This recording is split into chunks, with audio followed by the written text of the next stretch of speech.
তো কাদেরকে ফাঁকি দেবার জন্য এটা ডাকছি আপনারা তো বলছেন। কুষ্টিয়া থেকে অপেক্ষা আছে রবিউল করিম ভাই, গাজীপুর, কিশোরগঞ্জ, ইমাম হোসেন।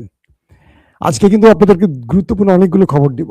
আপনারা সংযুক্ত হয়ে যান লাইভের মধ্যে। ভোলা থেকে বলছেন মুকসেদ নাকি ভাই, চলে গেল কে? কোথায় সেই ভোলার মানুষ? কমেন্টের মধ্যে নামটা লিখে দিবেন। আপনাদের ইউটিউবের নামগুলো অনেক সময় সংযুক্ত হয়ে আসে, বোঝা কঠিন হয়ে যায়। আজকে আপনাদের জন্য বেশ কিছু গুরুত্বপূর্ণ খবর আছে। আমি শিরোনামটা আগে দিচ্ছি, তার আগে আপনার সাউন্ড ঠিক আছে কিনা আমাকে কমেন্ট করবেন। প্রথম কথা হলো, আমেরিকার মহামূল্যবান বেশ কয়েকটা বিমানকে ওপারে পাঠিয়ে দিয়েছে ইরান। ট্রাম্প ট্রাম্প সবচেয়ে বড় সারপ্রাইজ পেল সৌদি আরব থেকে, পাশাপাশি ইরানও সৌদি আরব থেকে বিগ সারপ্রাইজ পেতে যাচ্ছে। বাহরাইনে খেলা ঘুরে গেছে। বাহরাইনের জনগণ সরকারের বিরুদ্ধে বিক্ষোভে নেমে গেছে, যেটা আরবের মধ্যে কেউ কল্পনা করতে পারে না। আর ইরানের যে স্টিল মিলে বিশাল অ্যাটাক করেছে না আমেরিকা ইসরায়েল, তার কঠিন কঠিন কঠিন প্রতিশোধ নিল ইরান। আজকে কিন্তু আপনাদেরকে শুধু শিরোনাম 3-4টা বলছি, আরো বিশাল বিশাল খবর আছে। হিজবুল্লাহ হুতি তো খেলা দেখাচ্ছে একটার পর একটা, বুঝতে পারছেন? খেলার কিন্তু আজকে কতক্ষণ ধৈর্য ধরে শুনবেন, দেখেন, রেডি থাকেন সবাই। আসেন, আমি আপনাদের শিরোনাম আর বেশি দিব না, সময় নষ্ট হয়ে যাবে। প্রচুর খবর আছে আজকে হাতে, কয়েকটা দিলাম আর কি, আপনাদের লোভ লাগাইলাম যে আপনারা বসে থাকেন, দেখেন, বিস্তারিত দেখার জন্য ওয়েট করেন। দর্শক যেখান থেকে যে দেখছেন সবার জন্য ভালোবাসা। সাউন্ড সব ঠিক আছে তো? কোনো সমস্যা নাই না? কলকাতা থেকে দেখছেন সুজা খান ভাই, সাউন্ড ঠিক আছে? দুবাইর জামাল, মিসবাহ সিলেট, ওকে। কি বলছেন জাহেদুল ভাই তুর্কিপিডিয়ার? হ্যাঁ, আমি তার কথাই বলেছি। তো ভালো মানুষ, সাংবাদিকতার ছাত্র ছিলেন, মেধাবী ছাত্র তিনি। ইন্টারেস্টিং ব্যাপার শোনেন, মার্কিন যুক্তরাষ্ট্রের যেই টার্গেটে হিট করেছিল ইরান, কোথায় জানেন? সৌদি আরবের কিংস সুলতান বিমান ঘাটে। সেখানে আমেরিকার তেল রিফিলিং করে যেটা, সেই বিমান ছিল, আরো কয়েকটা বড় বড় বিমান ছিল। বলা হচ্ছে একটি বিমানের দাম $1 বিলিয়ন মার্কিন ডলার। 1 বিলিয়ন, বুঝে নিয়েন। বাংলাদেশের মতো দেশ 5-6 বিলিয়ন দিয়ে তাদের রিজার্ভ চলে যায়। সেই বিমানকে 2 টুকরো করে ফেলেছে। আমি আপনাদের দেখিয়েছিলাম বোধহয় আজকের ভিডিওতে ফুটেজ, আমি আরেকবার দেখাবো। আজকে যারা আমার ভিডিও দেখেছিলেন আগের ভিডিওটি, সেই ভিডিওটি আপনাদেরকে আমি আরেকবার দেখাই, আপনারা দেখলে বুঝবেন যে কি করেছে ইরান। হারে নেতা কাকু আর ট্রাম্প চাচ্ছু, তাদের তো অবস্থা একেবারে 12টা বাজি গেছে, বুঝছেন আনেরা? এই দেখেন, 2 টুকরা করে ফেলেছে। বলা হচ্ছে আমেরিকার এই বিশাল মূল্যবান এই বিমানটি একেবারে, এখন আইসক্রিম বিক্রি করে না মানুষ, দেখবেন ভাঙ্গারি বিক্রি করে, ভাঙ্গারির দোকানে বিক্রি ছাড়া আর কোনো উপায় নাই। শুধু একটি নয়, আরো 3টি বিমানকে একদম ছাতু বানাইছে। একটার দাম $1 বিলিয়ন মার্কিন ডলার, বাকি 3টার দাম $80 মিলিয়ন। বুঝুন, 80 মিলিয়ন, ওইটা বিলিয়ন, ওইটা মাস, $80 মিলিয়ন টাকায় কনভার্ট করেন কত টাকা হয়, বুঝছেন? কি পরিমাণ ক্ষয়ক্ষতির মধ্যে ফেলেছে আমেরিকাকে মোস্তফা বাহিনী। যখন এই অবস্থা হচ্ছে আমাদের ড্রাম চাচ্চুর, তখন ইরান আরো বিগ সারপ্রাইজের জন্য ওয়েট করছে। আমেরিকা তার স্থল বাহিনী বা কমান্ডোকে নামাবে ইরানের মধ্যে, বিভিন্ন ফাঁক ফোকর খুঁজছে। তো ফাঁক ফোকর খুঁজতে গিয়ে যে প্রবলেমটা পড়েছে, ইতিমধ্যে একটি অ্যাটাক করে ফেলেছে ইরান আমেরিকার উপর, সেখানে 400 জনকে নাকি ওপারে পাঠিয়ে দিয়েছে। এটা কিন্তু ওয়াল স্ট্রিট জার্নালও এই খবরটিকে জানিয়েছে, ইরানও দাবি করেছে। মজার বিষয় হলো, ইরান আমেরিকাকে বলছে যে তোমার সেনারা আমার দেশে প্রবেশ করবে নিজের ইচ্ছায়। কারা? মার্কিন মেরিন সেনারা, মার্কিন কমান্ডো ইরানে প্রবেশ করবে নিজের ইচ্ছায়। কার ইচ্ছায়? আমেরিকার ইচ্ছায়, কিন্তু ফেরত যাবে ইরানের ইচ্ছায়, বুঝছেন নি? আমি কিন্তু নোয়াখালীর মানুষ না ভাই, মাঝে মাঝে একটু নোয়াখালীর প্র্যাকটিস করি, বুঝছেন নি? তো এখন আমেরিকা বলছে কমান্ডো বাহিনী পাঠাবে, আর ইরান বলছে ওয়েলকাম, আসো, তোমার সেনারা আমার দেশে আসবে নিজের ইচ্ছায়, কিন্তু যাবে ইরানের ইচ্ছায়। তার মানে ইরান তাদেরকে প্যাকেট করে পাঠাবে, এই হুমকিটা দিয়ে রাখলো ট্রাম্পকে। এখন কি করবে ট্রাম্প আল্লাহ ভালো জানে, তিনি তার বাহিনী পাঠাবেন কিনা। কারণ তিনি প্রথমে 48 ঘন্টা, পরে 5 দিন, তারপর 10 দিনের জন্য ইরানের কাছ থেকে সময় চেয়ে নিয়েছে। এখন কি করে আমরা দেখি। মজার বিষয় হলো যে সৌদি আরব আমেরিকাকে তাদের ত্রাণকর্তা মনে করত। এখন সৌদির সাথে আমেরিকার প্রকাশ্যে বিরোধ লেগে গেছে। কি সেটা? আমেরিকাতে সৌদি কর্তৃপক্ষের সামনে ডোনাল্ড ট্রাম্প যে ভাষায় সৌদিকে অপমান করেছে, সালমান সরকারকে অপমান করেছে। ট্রাম্প বলেছে মোহাম্মদ বিন সালমান আমার অমুক চাটে, একটা কুৎসিত ওয়ার্ড বলেছে, অমুক চাটে, এবং আরো তুচ্ছ তাচ্ছিল্য করে মোহাম্মদ বিন সালমান এবং তার পিতা, যিনি বর্তমান রাজা বা বাদশাহ, তাকে তুচ্ছ তাচ্ছিল্য করে ট্রাম্প যে বক্তব্য দিয়েছে এটা ব্যাপক নাখোশ মোহাম্মদ বিন সালমান। আপনারা মোহাম্মদ বিন সালমানকে দুর্বল ভাবতে পারেন, আমি ভাবি না। সে কিন্তু মুসলিম বিশ্বের মোড়ল। আমেরিকা যেমন ওয়ার্ল্ড মোড়ল, সৌদির মোহাম্মদ বিন সালমান কিন্তু আগামী দিন পৃথিবীতে কিছু করবে, কিছু করে দেখাবে। খুব কৌশলী খেলোয়াড়। আচ্ছা, ভিডিওতে কি কোনো প্রবলেম হচ্ছে? আমরা দেখতে পাচ্ছি যে আমার ভিডিওটা আটকে আটকে যাচ্ছে। এখন কি স্মুথ দেখা যাচ্ছে না? মাঝখানে কিন্তু ভিডিওটা হঠাৎ আটকে আটকে গেছে। এখন যে বিষয়টি তৈরি হয়েছে সেটা একটু আপনারা বোঝার চেষ্টা করেন। সেটা কি? আমেরিকা মোহাম্মদ বিন সালমানকে বা সৌদি আরবকে যুদ্ধে টানার জন্য বারবার চাপ দিচ্ছে। আমেরিকা চাচ্ছে যে কোনোভাবে সৌদি আরব আসবে এবং পুরো গালফকে, পুরো মধ্যপ্রাচ্যের আরব রাষ্ট্রগুলোকে, সঙ্গে পাকিস্তান সহ যদি পারে বাংলাদেশ, আরো মুসলিম দেশগুলোকে ইরানের বিরুদ্ধে যুদ্ধে টেনে আনবে কে? সৌদি আরব। সৌদি আরব ডাকলে এই দেশগুলো চলে আসবে। কেন আসবে? দুটো কারণে। এক, পবিত্র মক্কা মদিনা এই দেশটিতে অবস্থিত। আর দুই নম্বর, আমরা গরিব ফকিন্নির জাতি, আমরা চলি ওদের টাকায়। সহজ বাক্যে বললাম, আমরা চলি ওদের টাকায়। কারণ আমাদের রাজনীতিবিদরা যারা 54 বছরে বাংলাদেশের ক্ষমতায় বসছেন, আমাদেরকে আলু পটলের লোভ দেখিয়েছে, নির্বাচনের আগে ইশতেহার দিয়েছেন আর লোভ দেখিয়েছেন, আমরা তাদেরকে ভোট দিয়েছি। দিন শেষে তারা সব টাকা চুরি করে বিদেশে পাচার করেছে। কোন দল, একদম আওয়ামী লীগ আর বিএনপি জাতীয় পার্টিরা যারা ক্ষমতা ছিলেন, সবার উদ্দেশ্যে বলছি, একটি দলকে বলছি না, এরা যত লোভনীয় অফার করুক না কেন, এরা প্রত্যেকে আসে লুটপাট করতে। এরা সব লুটপাট করছে আর আমরা গরিব থেকে গরিবই থাকছি, আর রাজনৈতিক দলগুলো বড়লোক হয়েছে। তো এই সুযোগে আরবে আমাদের শ্রমিকরা কাজ করতে যায়, আমাদের রেমিটেন্স যোদ্ধারা যায়, সেই টাকার উপর আমরা বেঁচে আছি। তাই আরব মনে করে আমি যখন যাকে ডাকবো সে আসবে, না নতুবা আমি সব শ্রমিক পাঠাই দেবো, ওদের অনুদান দেওয়া বন্ধ করব। ইন্টারেস্টিং ব্যাপার হলো, ইরানের বিরুদ্ধে সৌদি আরব লড়াই করতে চাচ্ছে না এখন পর্যন্ত না। আরব আমিরাত চাচ্ছে, সৌদি আরব এখানে কৌশলী অবলম্বন করছে। তাই মার্কিন গণমাধ্যম বারবারই সৌদি আরবকে নিয়ে মিথ্যে গণমাধ্যমে সংবাদ প্রচার করছে যে সৌদি আরব নাকি আমেরিকাকে এই যুদ্ধে প্ররোচিত করছে। বিষয়টা হলো, ট্রাম্প যখন সালমানকে গালাগাল করলেন তখনই মানুষ বুঝে গেছে আসলে খেলাটা কোথায়। অর্থাৎ সালমান স্পষ্ট জানিয়ে দিয়েছে তিনি ইরানের বিরুদ্ধে লড়তে চান না, তিনি মুসলিম রাষ্ট্রের সাথে লড়বেন না। তাই ট্রাম্প সালমানকে নিয়ে এইভাবে তুচ্ছ তাচ্ছিল্য করলেন। দুই নম্বর বিষয়, মোহাম্মদ বিন সালমান ট্রাম্পকে বললেন, তুমি তো তোমার নিজের বিমানকে বাঁচাতে পারো না, তুমি তোমার প্রতিরক্ষা ব্যবস্থা বাঁচাতে পারো না, তুমি তোমার বেজ সেনাবাহিনী বাঁচাতে পারো না, তোমার সেনাবাহিনী পালিয়ে এখন আমাদের হোটেলে ঢুকে গেছে, তোমার সেনাবাহিনী এখন আমাদের আরব জনগণের মধ্যে ঢুকে নিজেকে রক্ষার চেষ্টা করছে, তুমি আমাকে কি রক্ষা করবা? তুমি আমাকে ডাকছো যুদ্ধের জন্য, তুমি তো আমাকে রক্ষা এখানে বসো নাই, তুমি তো বাঁচাচ্ছ নেতা কাকু বা তার দেশকে বাঁচাবার কাজ করছো। অর্থাৎ সৌদি আরব ইরানের সাথে এই লড়াই করবে না, একটা সারপ্রাইজ ইরানকে দিয়েছে আর আমেরিকাকে সারপ্রাইজ দিয়েছে যে এই লড়াইতে সৌদি জড়াতে চায় না। এখন পর্যন্ত সিদ্ধান্ত এখানে, পরবর্তী কি হবে জানি না। সৌদি আরবের সাথে তুরস্ক বা আরো মুসলিম কান্ট্রির মধ্যে এই কথাগুলো হয়েছে। তো ইরান সৌদি আরবের এই মেসেজগুলো পেয়ে গেছে যে সৌদি আরব এই যুদ্ধে জড়াতে চায় না, তাই সৌদির চেয়ে বেশি অ্যাটাকটা হচ্ছে আরব আমিরাতে। কারণ এটা হলো আরেক বিশ্বাসঘাতক মুসলিম বিশ্বের, এটা কিন্তু পুরো নেতা কাকুর ফটোকপি মোহাম্মদ বিন জায়েদ।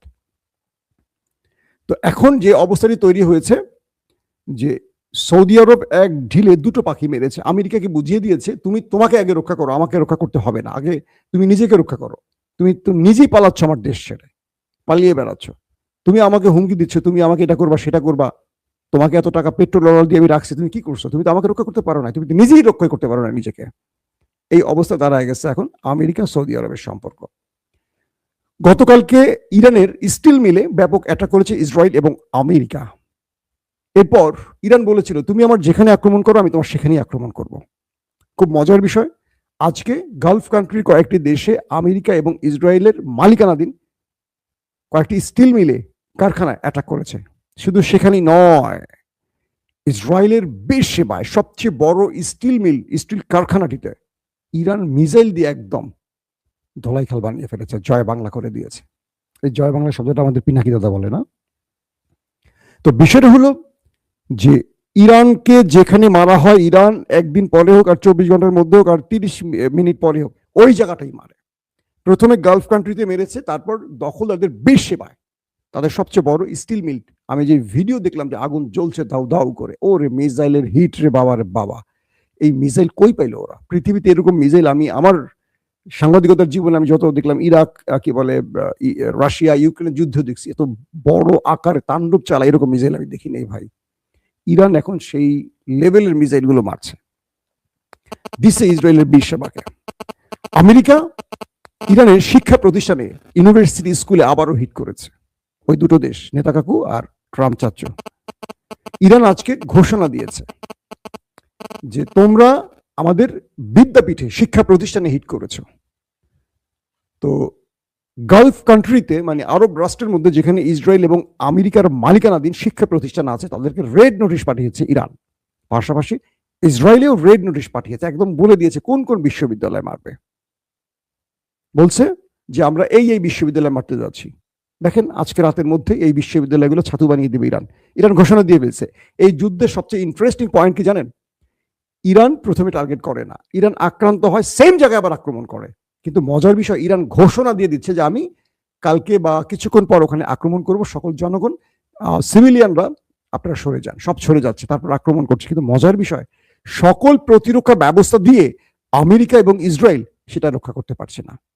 যখন ইরানের স্টিল মিলে অ্যাটাক করেছিল ইসরায়েল আমেরিকা, তখন ইসরায়েল এবং আমেরিকা, ইসরায়েলের যে স্টিল মিলগুলো আছে সর্বোচ্চ পাহারায় বসিয়েছিল প্রতিরক্ষা ব্যবস্থা দিয়ে, Patriot, THAAD, Iron Dome, David Sling, Arrow সব বসাইছে।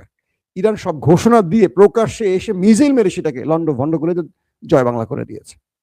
তার মানে একটা বিষয় আমরা বুঝে গেলাম কি, যে ইরান তাদের প্রতিরক্ষা ব্যবস্থা এমন ভেঙে ফেলেছে যে এখন যেখানে মারতে চায় সেখানে মারতে পারছে, এবং তার কাছে এমন মিসাইল চলে আসছে, সে যখন মারে তখন এগুলো সব, যে কটা আছে এই কটা বোকা হয়ে বসে থাকে, ঘুমায় থাকে, কিচ্ছু করতে পারে না। খেলা কোন লেভেলে চলে গেছে বোঝার চেষ্টা করেন দর্শক।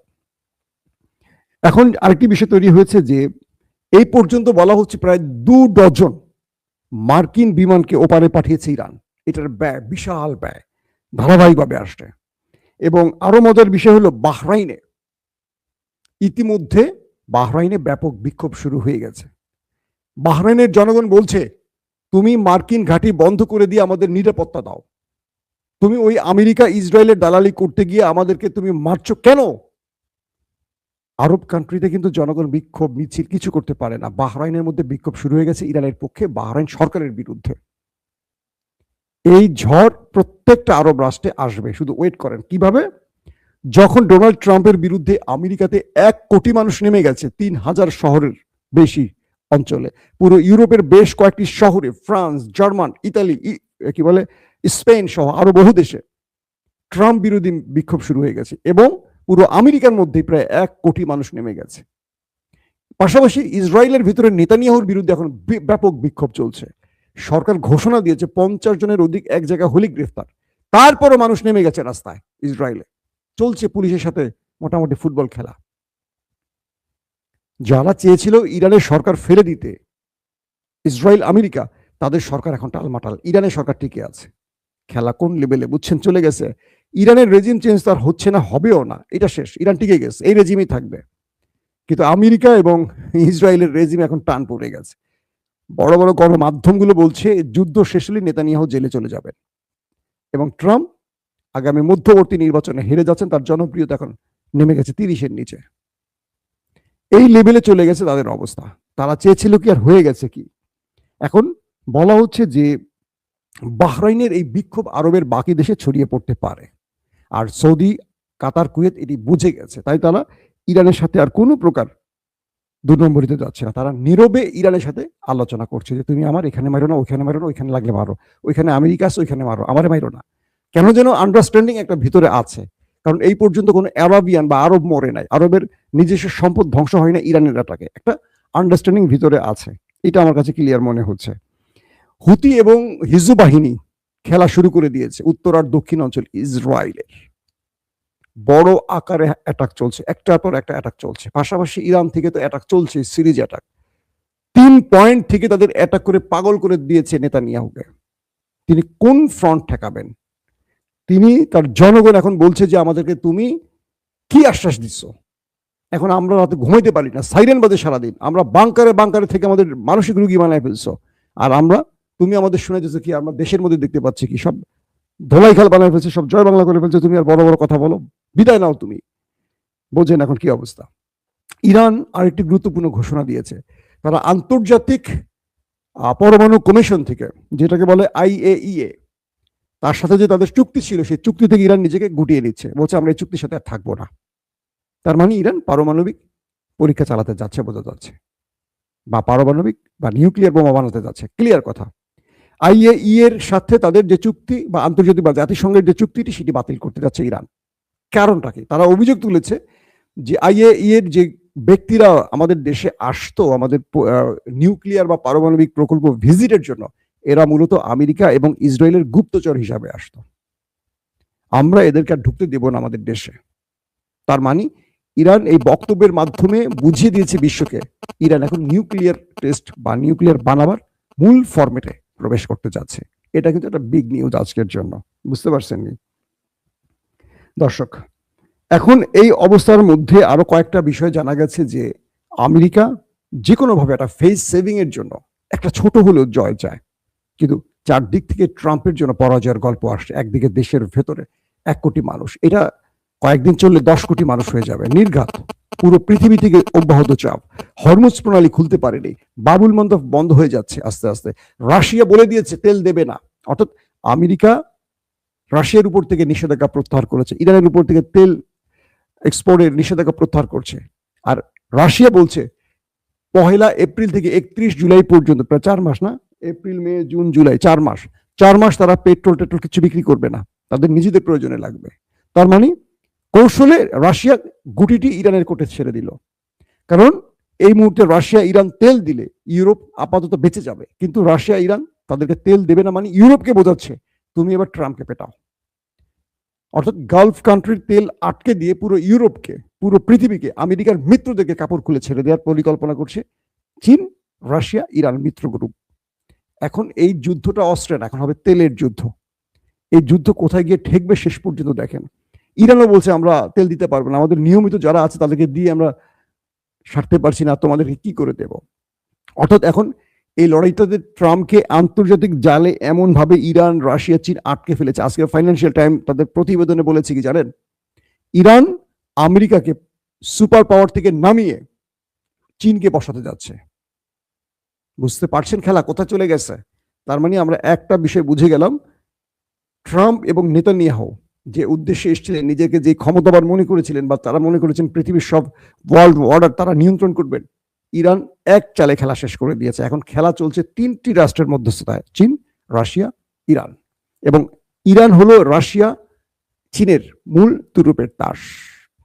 ইরান খেলে যাচ্ছে, কারণ রাশিয়া, চীনের একটা ভরসার জায়গা ছিল ইরানের উপর, সেই ভরসা তারা রাখছে। তারা মনে করছে যে, প্রথমে তারা ভয় পেয়েছিল যে ইরান মার খেয়ে কেটে পড়ে কিনা। ইরান মার খাওয়ার পরে যে আরো শক্তিশালী হয়েছে, এইটা কেউ বোঝে নাই। সৌদি আরবের মতো বা গালফ কান্ট্রির দেশগুলো বুঝতে পারছে যে ইরান আমেরিকাকে চুল দিয়ে তো আক্কা করছে না। চুল তো বলছেন, এটা হিন্দিতে বলে নিয়ে বা উর্দুতে বলে নিয়ে। তো ওই ইরানের সাথে লড়তে গেলে ওই ইরান তো কিছু রাখবে না, সব সাফা করে ফেলবে আমার দেশে। ওরা মরার আগে তো আমাদের মেরে ফেলবে।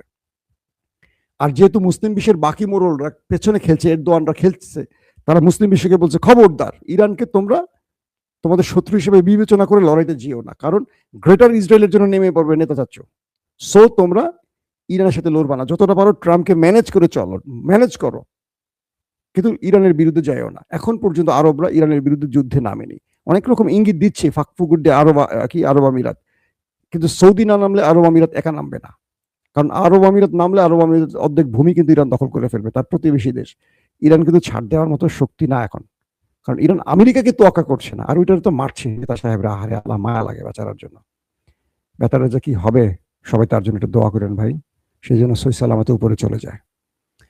দর্শক, আজকের মতো শেষ করতে চাই। অনেকগুলো খবর আরো মিস হয়ে গেছে, আমি চেষ্টা করব আগামীকালকে যদি আল্লাহ বাঁচিয়ে রাখেন, সুস্থ রাখেন, আপনাদেরকে সেই খবরগুলো দেওয়ার জন্য। এখনকার মতো বিদায় নেই। আমার জন্য দোয়া করবেন। আমাদের ওপেন দ্য ইউটিউব চ্যানেলটি যদি ভালো লাগে সাবস্ক্রাইব করবেন। ফেসবুক যারা দেখছেন মাসুম মাহবুব, এটাতে লাইক ফলো করবেন। এর বাইরে আমাদের কোনো প্ল্যাটফর্ম নেই। বাকি যেখানে দেখছেন সব ফেক। আপনারা অনেক জায়গায় আমাকে আমার চ্যানেল মনে করে সেই ফেক দেখে কমেন্ট করেন আমাকে উদ্দেশ্য করে। আমি খেয়াল করি মাঝে মাঝে। আমরা ধারাবাহিক সেগুলো স্ট্রাইক দেওয়ার চেষ্টা করছি, কারণ এগুলোর জন্য আপনারা অনেক সময় বিভ্রান্ত হয়ে যান। আল্লাহ হাফেজ। ওপেন দাইস মানে সত্যকে সত্য বলা, মিথ্যেকে মিথ্যে বলা। আমরা শোনা কথা নয়, চোখে যা দেখি তাই বলি।